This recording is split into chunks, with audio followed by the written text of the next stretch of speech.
Halo teman-teman, warga negara cerdas dan baik Indonesia yang masih setia kepada nalar, nurani, dan secangkir teh hangat di tengah hiruk-pikuk negeri ini. Di video kali ini kita akan membahas tentang identitas nasional dan integrasi bangsa, belajar dari kasus kerusuhan Mei tahun 1998. Yang mana teman-teman tentu masih ingat kenapa kerusuhan itu bisa terjadi. Yap, jawabannya adalah karena adanya krisis ekonomi yang sangat parah. Tercatat pada saat itu, teman-teman, inflasi mencapai angka 77% lebih. Pengangguran di mana-mana dan juga masyarakat kesulitan memenuhi kebutuhan hidup. Atas dasar kondisi itu, mahasiswa bergerak untuk menuntut reformasi. Dan pergerakan mahasiswa semakin pasif dan besar ketika rekan mereka dari Universitas Trisakti mengalami penembakan. Sayangnya teman-teman, pada kerusuhan Mei tahun 1998 juga diwarnai oleh adanya penjarahan dan kekerasan terhadap etnis Tionghoa. Kekerasan dan penjarahan yang bernuansa etnis ini tentu bisa mengancam stabilitas integrasi bangsa dan juga melemahkan identitas nasional bangsa Indonesia. Di video kali ini kita akan membahas tentang identitas nasional dan integrasi bangsa belajar dari kasus peristiwa negara Indonesia tahun 1998. Sebelum melangkah lebih jauh teman-teman, mari kita ulas kronologi kerusuhan Mei tahun 1998. Diawali pada bulan Juli tahun 1997, di mana krisis moneter Asia mulai berdampak kepada Indonesia. Hingga akhir tahun 1997, nilai tukar rupiah terhadap dolar semakin melemah. Pada awal tahun 1998, adanya kelemahan nilai tukar terhadap dolar mengakibatkan kenaikan harga kebutuhan pokok di Indonesia secara drastis. Dan April tahun 1998, demonstrasi yang dilakukan oleh mahasiswa dan masyarakat semakin meluas di kota-kota besar di Indonesia. 12 Mei tahun 1998 terjadi penembakan terhadap mahasiswa Trisakti. Di antara korbannya adalah Elang Mulia, Lesmana, Heri Hartanto, Hafidin Royan, dan juga Hendriawan C. Dan ini pada tanggal 13 sampai 15 Mei terjadi kerusuhan massal di Indonesia. Pada tanggal 18 Mei tahun 1998, mahasiswa berhasil menduduki gedung DPR. Dan puncaknya, 21 Mei tahun 1998, Presiden Soeharto menyatakan diri mundur dari Presiden Indonesia. Pada saat tanggal 13 dan 15 Mei, ini adalah kerusuhan massal yang terjadi di Indonesia, di mana tanggal 13 terjadi penjarahan toko-toko besar yang ada di kota-kota seperti Jakarta dan juga kota-kota yang lainnya. Dan pada tanggal 14, korban jiwa semakin banyak dan semakin meningkat. Mulai tanggal 15 baru kerusuhan mereda karena hadirnya pasukan keamanan. Data dan fakta krisis ekonomi tahun 1998. Data menunjukkan bahwasanya pertumbuhan ekonomi mengalami penurunan yang sangat drastis dari awalnya plus 4,7% di tahun 1997 menjadi minus 13,1% di tahun 1998.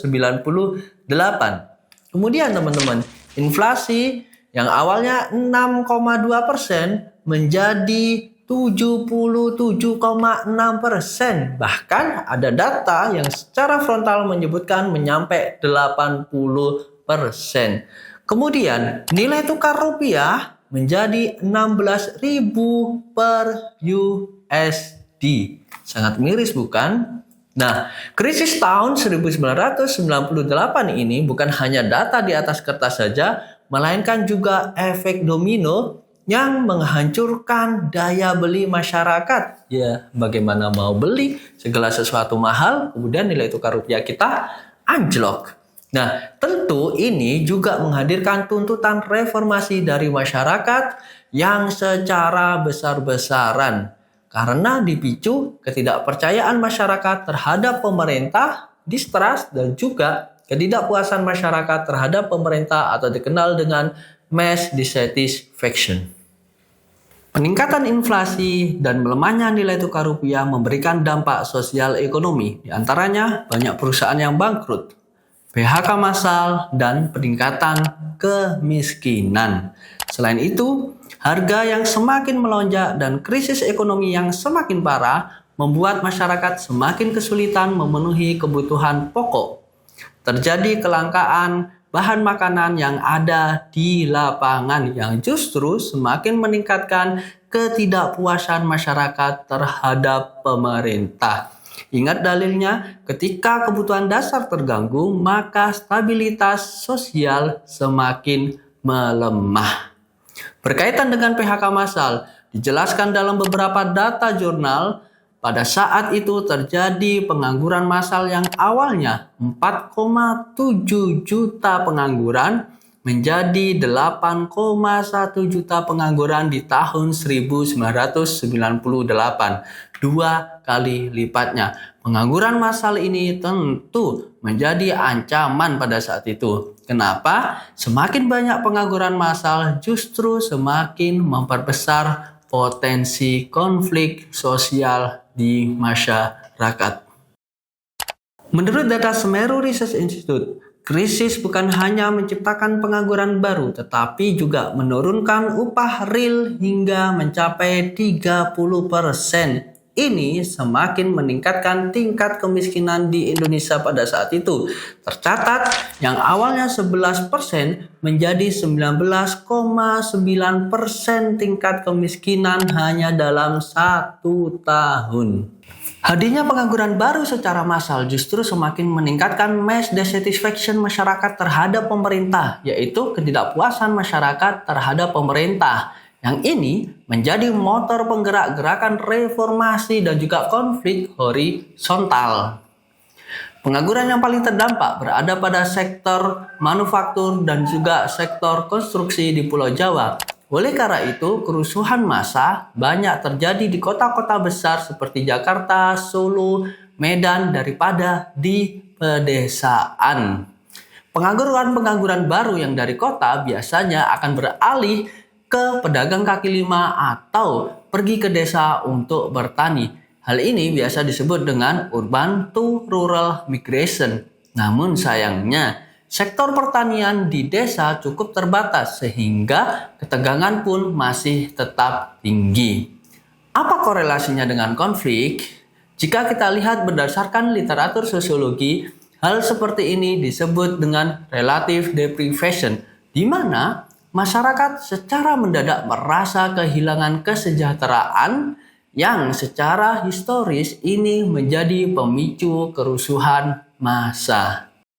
Kerusuhan Mei 1998 diawali dengan kekerasan massal, penjarahan, dan serangan terhadap etnis Tionghoa. Krisis ekonomi, kelangkaan pangan, dan juga pengangguran membuat perusuh semakin beringas menyerang etnis Tionghoa. Pertanyaannya, kenapa harus etnis Tionghoa yang menjadi sasaran? Pada saat itu, terjadi ketimpangan persepsi di mana etnis Tionghoa mengalami stereotip yang dianggap sebagai masyarakat eksklusif dan menguasai perekonomian Indonesia pada saat itu, sehingga mereka diserang secara membabi buta. Padahal, pada saat itu, kesalahan dan kegagalan berada pada sistem pemerintahan negara Indonesia. Dari data TGBF atau Tim Gabungan Pencari Fakta Peristiwa 1998, tercatat ada 1.188 korban jiwa meninggal dunia, yang mana kebanyakan dari mereka meninggal di pusat perbelanjaan yang sudah dijarah oleh perusuh. Dan 101 orang mengalami luka-luka. Ini adalah korban jiwa yang ada di Jakarta. Belum kota-kota yang lainnya. Kerugian material yang tercatat oleh TGBF sebanyak 13.000 gedung dan toko yang hangus serta rusak. oleh perusuh dan juga pendemo.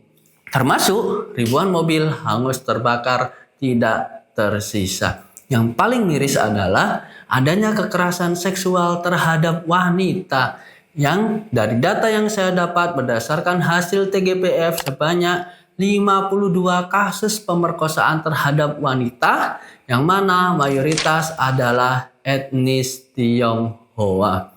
Kenapa ini bisa terjadi? Itu adalah pertanyaan yang besar yang mungkin bagi kita. Pada saat itu, ada yang mengatakan adanya instabilitas keamanan, yang mana seolah-olah ada pembiaran oleh petugas keamanan, di mana pada saat peristiwa 13 sampai 15 Mei itu tidak ada petugas keamanan yang menjaga di titik-titik krusial, sehingga korban jiwa semakin banyak pada saat itu. Seandainya ada petugas keamanan, mungkin korban jiwa bisa diminimalisir. Ini tentu saja bukan spontanitas saja. Mungkin bisa jadi ada pembiaran yang sesungguhnya. Curigaan instabilitas keamanan pada saat kerusuhan Mei tahun 1998 terhadap masyarakat etnis Tionghoa banyak merugikan masyarakat etnis Tionghoa, sehingga mereka banyak menjadi korban pada saat kerusuhan Mei 1998. Seolah-olah tidak ada hukum yang mampu melindungi masyarakat etnis Tionghoa. Apabila kita melihat jurnal yang pernah ditulis oleh Franz Hawinarta yang berjudul Anti-Chinese Violence in Indonesia, A Socio-Legal Study, dia membahas tentang bagaimana diskriminasi hukum terhadap etnis Tionghoa pada saat itu, sehingga diskriminasi hukum inilah yang berpotensi serta berkontribusi dalam menghadirkan kerentanan terhadap masyarakat etnis Tionghoa pada saat krisis politik di tahun 1998. Dari kerusuhan Mei tahun 1998 kita bisa memetik hikmahnya bahwasannya identitas nasional itu bisa memperkuat integrasi bangsa. Tetapi identitas nasional yang disalahgunakan justru bisa menghadirkan disintegrasi bangsa. Mengapa?